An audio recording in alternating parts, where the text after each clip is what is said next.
முதன்மை அணியாம் இளைஞர் அணியுடைய வடக்கு மண்டல நிர்வாகிகள் சந்திப்பு நிகழ்ச்சி மூலம் உங்களை எல்லாம் சந்திப்பதில் எனக்கு மிகுந்த பெருமை, மகிழ்ச்சி.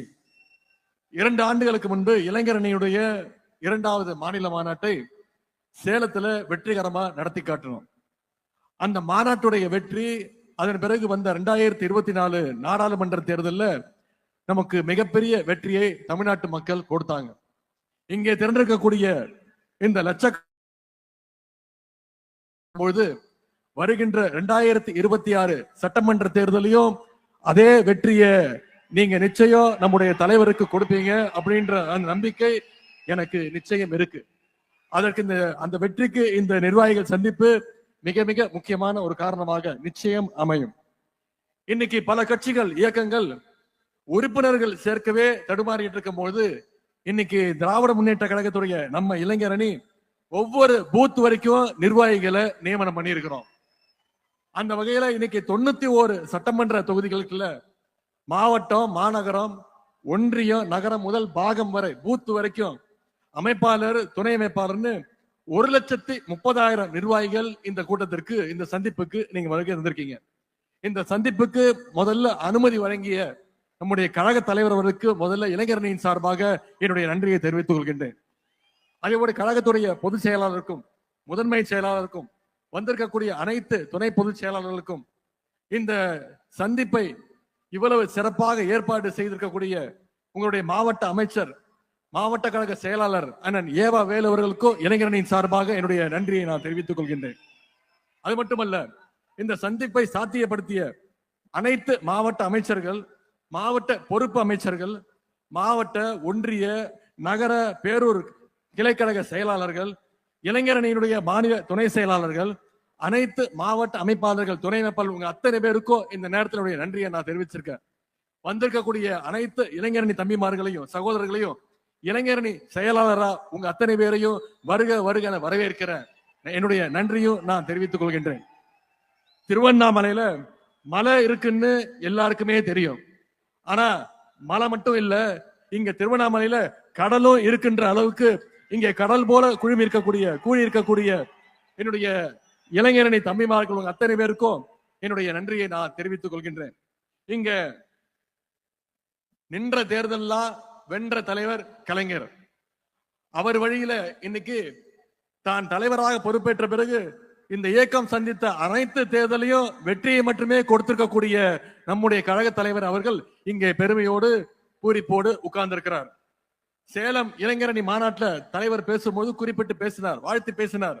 என்ன சொன்னாரு? நான் கழக தலைவராக மட்டும் உங்களை வாழ்த்தவில்லை, உங்களுடைய தந்தையாக நான் வாழ்த்துறேன் அப்படின்னு தலைவர் சொன்னார்.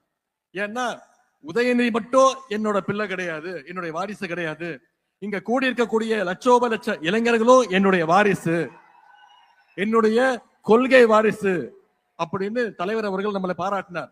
அப்படிப்பட்ட கொள்கை வாரிசுகளாக நாம இங்க எழுச்சியோடு கூடியிருக்கின்றோம். இன்னைக்கு மாநாடுன்னா பல கட்சிகள்ல ஆயிரக்கணக்கில் கூட இல்ல, 100 கணக்கில் இளைஞர்களை திரட்டுறது அவ்வளவு பெரிய விஷயம், சாதாரண விஷயம் கிடையாது. ஆனா நம்முடைய கழகத்துல மட்டும்தான் இளைஞரணி நிர்வாகிகளையே கிட்டத்தட்ட ஒரு மாநாடு போல நாம இங்க கூட்டியிருக்கிறோம். இந்தியாவிலேயே வேற எந்த இயக்கமும் செய்யாத சாதனையை நாம செஞ்சு காட்டி இருக்கின்றோம். இது ஏதோ கணக்கு காட்டுவதற்காக கூட்டப்பட்ட கூட்டம் கிடையாது. நம்முடைய எதிரிகள் போடுகின்ற தப்பு கணக்க சுக்குநூறாக உடைக்கின்ற கூட்டம் இங்க வந்திருக்கக்கூடிய இளைஞரணி கூட்டம், கொள்கை கூட்டம். பொதுவா இளைஞர்கள் அதிகமா கூடுனா அவங்களை கட்டுப்படுத்த முடியாது, கட்டுப்பாடு இருக்காது அப்படின்ற ஒரு பிம்பம் இப்ப வந்திருக்கு. காட்டாற்று வெள்ளம் மாதிரி போயிட்டே இருப்பாங்க, யாரும் கண்ட்ரோல்லையும் இருக்க மாட்டாங்க அப்படின்ற ஒரு பிம்பம் இன்னைக்கு இருக்கு. அவங்களை யாரும் கட்டுப்படுத்த முடியாதுன்னு சொல்லுவாங்க. ஆனா நம்முடைய கழக இளைஞரணியினர் அப்படி கிடையாது, மிகுந்த கட்டுப்பாடு மிக்கவர்கள் என்பதற்கு இங்க கூடியிருக்கக்கூடிய இந்த கூட்டம் சாட்சி. கட்டுப்பாடு இல்லாம 1 லட்சம் இல்ல, 1 கோடி இளைஞர்களை திரண்டாலும் அதனால யாருக்கும் எந்த பயனும் கிடையாது. அப்படிப்பட்ட கட்டுப்பாடு இல்லாத கூட்டத்தை வச்சுக்கிட்டு யாராலையும் எதையும் சாதிக்கவும் முடியாது. ஆனா உங்களை மாதிரி கட்டுப்பாடோடு இருக்கக்கூடிய இந்த கூட்டம், கொள்கை கூட்டம், கழகத்திற்கு மட்டுமல்ல, இன்னைக்கு ஒட்டுமொத்த தமிழ்நாட்டுக்குமே மிகப்பெரிய ஒரு பலம்னு என்னால உறுதியாக சொல்ல முடியும். மற்ற இயக்கத்துல எல்லாம் தொண்டர்கள் இருப்பாங்க, நிர்வாகிகள் இருப்பாங்க, தலைவர்கள் இருப்பாங்க, பொறுப்பாளர் இருப்பாங்க. ஆனா திமுகவில் மட்டும்தான் உண்மையான அன்போட உடன்பிறப்பேன்னு கூப்பிடுற கூட்டம் நம்முடைய திமுகவில் மட்டும்தான் இருக்கு. இன்னைக்கு நம்முடைய திராவிட முன்னேற்ற கழகம் 75 ஆண்டுகளை கடந்து 76வது ஆண்டுல நாம நடைபோட்டுக்கிட்டு இருக்கோம். இந்த 75 ஆண்டுகள்ல உடன்பிறப்புகள் சிறைகளுக்கு போயிருக்காங்க, சித்திரவதைகளை அனுபவிச்சிருக்கிறாங்க, ஏன் மொழிக்காக தன்னுடைய உயிரையே தியாகம் பண்ணி இருக்கிறாங்க. ஆனா நம்முடைய உடன்பிறப்புகளாக இருக்கட்டும், இளைஞரணி தம்பிகளா இருக்கட்டும், எந்த நேரத்திலையும் களத்திலிருந்து பின்வாங்கியது கிடையாது, ஆதிக்கத்துக்கு அடிபணிஞ்சதுக்கு நிச்சயம் கிடையாது, எந்த நேரத்திலையும் சுயமரியாதையை விட்டு கொடுத்தது கிடையாது. அப்படிப்பட்ட திமுகவை இன்னைக்கு சில பேர் மிரட்டி பாக்குறாங்க. குறிப்பா குஜராத்ல ஒரு நிகழ்ச்சி, அதுல பேசின ஒன்றிய உள்துறை அமைச்சர் திரு அமித்ஷா அவர்கள் பேசுறார், நமக்கெல்லாம் ஒரு சவால் விட்டுருக்கிறார். அடுத்து எங்களுடைய இலக்கு தமிழ்நாடு, அடுத்து எங்களுடைய டார்கெட் தமிழ்நாடுன்னு ஒன்றிய உள்துறை அமைச்சர் திரு அமித்ஷா அவர்கள் பேசுறார். நான் திரு அமித்ஷா அவர்களுக்கும் அவருடைய அடிமை கூட்டத்திற்கும் சொல்லுகின்றேன், நீங்க எவ்வளவு சீண்டினாலும் எவ்வளவு மிரட்டினாலும் அதை எதிர்கொள்வதற்கு எங்களுடைய கருப்பு சிவப்பு படை, எங்களுடைய இளைஞரணி படை என்றைக்கும் களத்துல தயாராக இருக்கும். பேரறிஞர் அண்ணா அவர்கள் 1949ல நம்முடைய இயக்கத்தை கட்சியை ஆரம்பிக்கும் போது சொல்லிட்டு தான் ஆரம்பிச்சாரு. என்ன சொன்னாரு? டெல்லியினுடைய ஆதிக்கத்தை எதிர்க்கத்தான் நாங்க வரோம்னு சொல்லிட்டு தான் கருப்பு சிவப்பு கொடியை ஏத்தினார் பேரறிஞர் அண்ணா அவர்கள். அன்னைக்கு ஆரம்பிச்சு இன்னைக்கு வரைக்கும் தமிழ்நாட்டை காப்பாற்றுவதற்கான அந்த போர்க்களத்துல திராவிட முன்னேற்ற கழகம் என்னைக்குமே முன்வரிசையில இருந்திருக்கு. இந்த போர்க்களத்துல எதிரிகள் தான் மாறி மாறி வந்திருக்காங்களே தவிர திராவிட முன்னேற்ற கழகம் என்னைக்குமே அதே வலிமையோடு இன்னைக்கு இருந்திருக்கு. ஏன்னா நம்முடைய முதலமைச்சர் அவர்கள் ஏற்கனவே சொன்ன மாதிரி தமிழ்நாடு என்னைக்குமே டெல்லிக்கு அவுட் ஆஃப் கண்ட்ரோல் தான். அப்படிப்பட்ட நம்மளை பார்த்து தயாராக இருங்க, நாங்க தமிழ்நாட்டுக்கு வரோம்னு மிரட்ட பாக்குறாங்க. திராவிட முன்னேற்ற கழகம் ஏதோ ஆட்சி அதிகாரத்துக்கு வரணும், பதவியை தக்க வச்சுக்கணும்னு உருவாக்கப்பட்ட இயக்கம் கிடையாது. இது தமிழ்நாட்டு மக்களை, தமிழினத்தை காப்பாற்றுறதுக்காக துவங்கப்பட்ட இயக்கம். மிசா எனும் நெருப்பாற்றில் நீந்தி வந்த இயக்கம். உலக வரலாற்றிலேயே ஈடு இணை இல்லாத மொழி போரை நடத்தி அதிலையும் வெற்றி பெற்ற இயக்கம் திராவிட முன்னேற்ற கழகம். தமிழ் மொழிக்காக தண்டவாளத்துல தலை வைத்த இயக்கம் திராவிட முன்னேற்ற கழகம். பல துரோகங்களை, பல அடக்குமுறைகளை வீழ்த்திய இயக்கம் திராவிட முன்னேற்ற கழகம். இப்படிப்பட்ட எங்களை பார்த்து குஜராத்ல உட்கார்ந்து மிரட்டி பணிய வைக்கலாம்னு நினைச்சா நிச்சயம் அது உங்க கனவுல கூட நடக்காது. இங்க கூடி இருக்கக்கூடிய இளைஞரணி தம்பிமார்களும் தலைவருடைய உடன்பிறப்புகளும் இருக்கிற வரைக்கும் நிச்சயம் அது நடக்க விட மாட்டாங்க. ஆகவே கடைசி உடன்பிறப்பு இருக்க வரைக்கும் தமிழ்நாட்டை சங்கி கூட்டத்தால தொட்டு கூட பார்க்க முடியாது. நீங்க பீகார்ல வெற்றி பெற்றிருக்கலாம், உத்தரப்பிரதேசம், மத்திய பிரதேசம்னு வடநாட்டுல நீங்க வெற்றி பெற்றிருக்கலாம். ஆனா தமிழ்நாட்டுக்குள்ள ஈஸியா நுழைஞ்சிடலாம்னு நீங்க தப்பு கணக்கு போடுறீங்க. ஏன்னா நிச்சயம் நடக்காது. ஏன்னா தமிழ்நாட்டுக்குன்னு ஒரு தனித்துவம் இருக்கு. தந்தை பெரியார் அப்படிங்கிற கொள்கை நெருப்பு தமிழ்நாட்டை என்னைக்கும் சுற்றி நின்று காப்பாத்திட்டு இருக்கு. பேரறிஞர் அண்ணா, டாக்டர் கலைஞர் அவர்களும் அவங்க இன்றைக்கும் உணர்வாக இருந்து நம்முடைய தமிழ்நாட்டை வழி நடத்திட்டு இருக்கிறாங்க. ஜனநாயகத்தை பாதுகாக்க தன்னுடைய 23 வயசுல மிசா கொடுமைகளை எதிர்கொண்ட கழக தலைவர் அவர்கள் நம்மை வழி நடத்த இன்றைக்கு இங்க இருக்கிறாங்க. பாஜக அப்படின்றது மதம் பிடிச்சு ஓடுற யானை அப்படின்னு நாம நினைச்சிட்டு இருக்கோம். ஆனா அந்த யானையை அடக்கிற அங்குசம் இதோ இங்க இருக்கக்கூடிய நம்முடைய கழக தலைவர் முத்துவேல் கருணாநிதி ஸ்டாலின் அவருடைய கைகள்ல நிச்சயம் இருக்கு. இது மோடிக்கும் தெரியும், அமித்ஷாவுக்கும் தெரியும். அதனாலதான் நேரா வந்தா ஜெயிக்க முடியாதுன்னு இன்னைக்கு பழைய அடிமைகளையும் புதுசா புது அடிமைகளையும் கூட்டிக்கிட்டு துணைக்கு அழைச்சுக்கிட்டு நம்மளோட மோத பாக்குறாங்க. பழைய அடிமைகள் புதிய அடிமைகள் மட்டுமல்ல, இன்னைக்கு சிபிஐ, இடி, இன்கம் டாக்ஸ், ஏன் எலெக்ஷன் கமிஷன், இப்படி எல்லாரு கூடயும் கூட்டணி வச்சு பாசிச பாஜக கூட்டு சேர்ந்து தமிழ்நாட்டுக்குள்ள நுழைய பாக்குறாங்க. இப்படிப்பட்ட பாஜகவை நம்பித்தான் எதிர்கட்சி தலைவர் எடப்பாடி பழனிசாமி அவர்களும் தேர்தல் களத்துக்கு வந்திருக்கிறார்.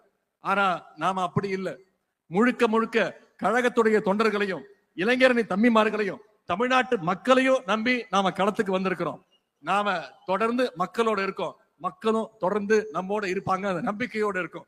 4 நாளுக்கு முன்னாடி சென்னையில அதிமுகவுடைய பொதுக்குழு கூடுச்சு. அதுல ஒரு தீர்மானம் போட்டாங்க. 2026ல திரு எடப்பாடி பழனிசாமி அவர்களை முதலமைச்சர் ஆக்குவோன்னு அடிமைகள் தீர்மானம் போட்டிருக்கிறாங்க. பொதுவா கார்ல பேட்டரி டவுன் ஆனா அதை 4 பேர் தள்ளி விட்டு ஸ்டார்ட் பண்ணலாம். ஆனா கார்ல இன்ஜினே இல்லைன்னா எவ்வளவு தள்ளினாலும் அது ஸ்டார்ட் ஆகாது. இன்ஜின் இல்லாத கார் தான் இருக்கக்கூடிய அண்ணா திராவிட முன்னேற்ற கழகம். இப்போ பாஜக அப்படின்ற லாரி அந்த இன்ஜின் இல்லாத காரை எப்படியாவது கட்டி இழுத்துட்டு போக பாக்குது. இன்னைக்கு திரு எடப்பாடி பழனிசாமி அவர் சொல்றார், நீதித்துறையை காப்பாற்றணும், தமிழ்நாட்டை காப்பாற்றணும்னு சொல்றாரு. முதல்ல அவர் காப்பாற்ற வேண்டியது அண்ணா திராவிட முன்னேற்ற கழகத்தை பாஜக கிட்ட இருந்து காப்பாற்றணும். இன்னைக்கு கட்சியிலிருந்து ஒவ்வொருத்தரா வெளியே போயிட்டு இருக்கிறாங்க. ஆனா அவர் என்ன சொல்றாரு, யார் வேணாலும் வாங்க, யார் வேணாலும் போங்க, நான் மட்டும்தான் நிரந்தர பொதுச் செயலாளர். இதுதான் திரு எடப்பாடி பழனிசாமி அவர்களுக்கு தேவை. அவருக்கு தேவை மட்டும் கிடையாது, நமக்கும் தேவை அதுதான் என்பதை நீங்கள் உணர வேண்டும். திரு எடப்பாடி பழனிசாமி அவர்களே, உங்ககிட்ட ஒரே ஒரு விஷயத்த சொல்றேன். அடிமையா இருந்து சுகமா வாழ்றதை விட சுயமரியாதையோடு சுதந்திரமா வாழ்றதுதான் முக்கியம். இதோ இங்க இருக்கக்கூடிய எங்களுடைய லட்சக்கணக்கான திராவிட முன்னேற்ற கழகத்துடைய இளைஞரணி தம்பிமார்கள், கருப்பு சிவப்பு இளைஞர்கள் இங்க பாருங்க, சுதந்திரமா இருக்கும், குறிப்பா சுயமரியாதையோடு இருக்கும். அதனாலதான் இன்னைக்கு நம்மளை நோக்கி தமிழ்நாட்டு இளைஞர்கள் தொடர்ந்து வந்துட்டு இருக்கிறாங்க, தங்களுடைய ஆதரவை கொடுக்கிறாங்க. காப்பாற்றுகின்ற ஆற்றல் திராவிட முன்னேற்ற கழகத்துக்கு மட்டும்தான் உண்டுன்னு இன்னைக்கு தமிழ்நாட்டு மக்கள் நிச்சயம் நம்புறாங்க. மக்களுக்கு அந்த நம்பிக்கையை வித்துட்டவர், அந்த நம்பிக்கையை பெற்றுள்ள தலைவர் நம்முடைய கழக தலைவர் அவர் இங்க வந்திருக்கிறாங்க. கழக தலைவர்கள் மீது மக்களுக்கு இருக்கக்கூடிய அந்த அசைக்க முடியாத நம்பிக்கை தான் பாசிச சக்திகளையும் அடிமை கூட்டத்தையும் அவங்களுடைய கண்களையும் உறுத்திக்கிட்டு இருக்கு. அதனாலதான் அமைதி பூங்காவா இருக்கக்கூடிய தமிழ்நாட்டுல எப்படியாவது நுழைஞ்சு ஏதாவது ஒரு கலவரத்தை செய்யலான்னு முயற்சி செஞ்சுட்டு இருக்கிறாங்க. அந்த பாசிச கலவர சக்திகளுக்கு தமிழ்நாட்டு மக்கள் சார்பாக இளைஞரின் தன்மைமார்கள் நாம அத்தனை பேர் சொல்லுவோம், we will never allow you, we are ready to face the consequences. நாங்கள் உங்களை நிச்சயம் தமிழ்நாட்டுக்குள்ள அனுமதிக்க மாட்டோம். அதனால் ஏற்படுகின்ற விளைவுகளை நிச்சயம் களத்துல சந்திப்போம். தமிழ்நாட்டில் நடந்து வருகின்ற ஆட்சி சமூக நீதியை, சமத்துவத்தை, மதச்சார்பினையை, பெண்ணுரிமையை காக்கின்ற ஒரு ஆட்சி. இப்படிப்பட்ட நம்முடைய கழக ஆட்சியை மீண்டும் கொண்டு வர வேண்டியது நம்முடைய பொறுப்பு, குறிப்பா இளைஞரணி தம்பிமார்களுடைய கடமை. இங்க வந்திருக்கக்கூடிய இளைஞரணி நிர்வாகிகளுக்கு அந்த கடமை அதிகமாக இருக்கின்றது. இந்த நேரத்துல தலைவர் அவர்களுக்கும் கழகத்துடைய பொதுச் செயலாளர்களுக்கும் ஒரு அன்பான இளைஞர்களின் சார்பாக ஒரு அன்பான வேண்டுகோள்.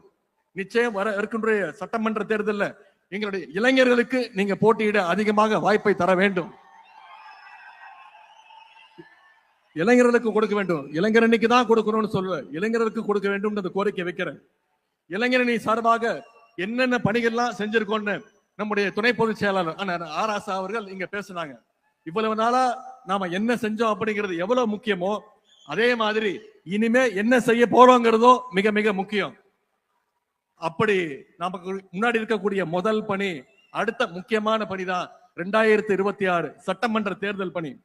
அடுத்து வர்ற 4 மாதங்களுக்கு நாம அதை நோக்கி பயணம் செய்யணும். களத்துல கடுமையா உழைக்கணும். அடுத்த தலைமுறை இளைஞர்களை சந்திச்சு பேச வேண்டும். உங்களுடைய நண்பர்களை சந்திச்சு பேசணும். அவங்களுக்கு அரசியல் பத்தின புரிதல் வரணும். யார் வேணாலும் இடையில வரட்டும் போகட்டும், அதை பத்தி நமக்கு கவலை வேண்டாம். வானவில் பார்க்கறதுக்கு ரொம்ப அழகா இருக்கும், கலர் கலரா இருக்கும். அதை பார்க்கறதுக்கு மக்கள் கூடுவாங்க. ஆனா அது நிச்சயம் நிரந்தரம் கிடையாது. உதயசூரியன் மட்டும்தான் நிரந்தரம். உதயசூரியன் தான் மக்களுக்கான வெளிச்சத்தை தரும். ஆகவே நம்முடைய கழகத்துடைய வரலாறு, நம்முடைய ஆட்சியுடைய சாதனைகளை, தலைவருடைய வரலாறு, பெருமைகளை மக்கள்கிட்ட எடுத்து சொல்லுங்க. உங்க தெருவில் இருக்கக்கூடிய 10-20 இளைஞர்களை நீங்க உங்க கண்ட்ரோல் எடுத்துட்டு வாங்க. நீங்க சொன்னா கேட்கிற மாதிரி இருக்கணும்.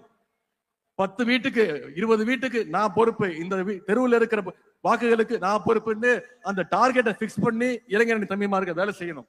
எல்லாரு கூடவும் நெருங்கி பழகணும், மக்களோட மக்களா பழகணும். அவங்களுக்கு தேவையானதை செஞ்சு கொடுங்க.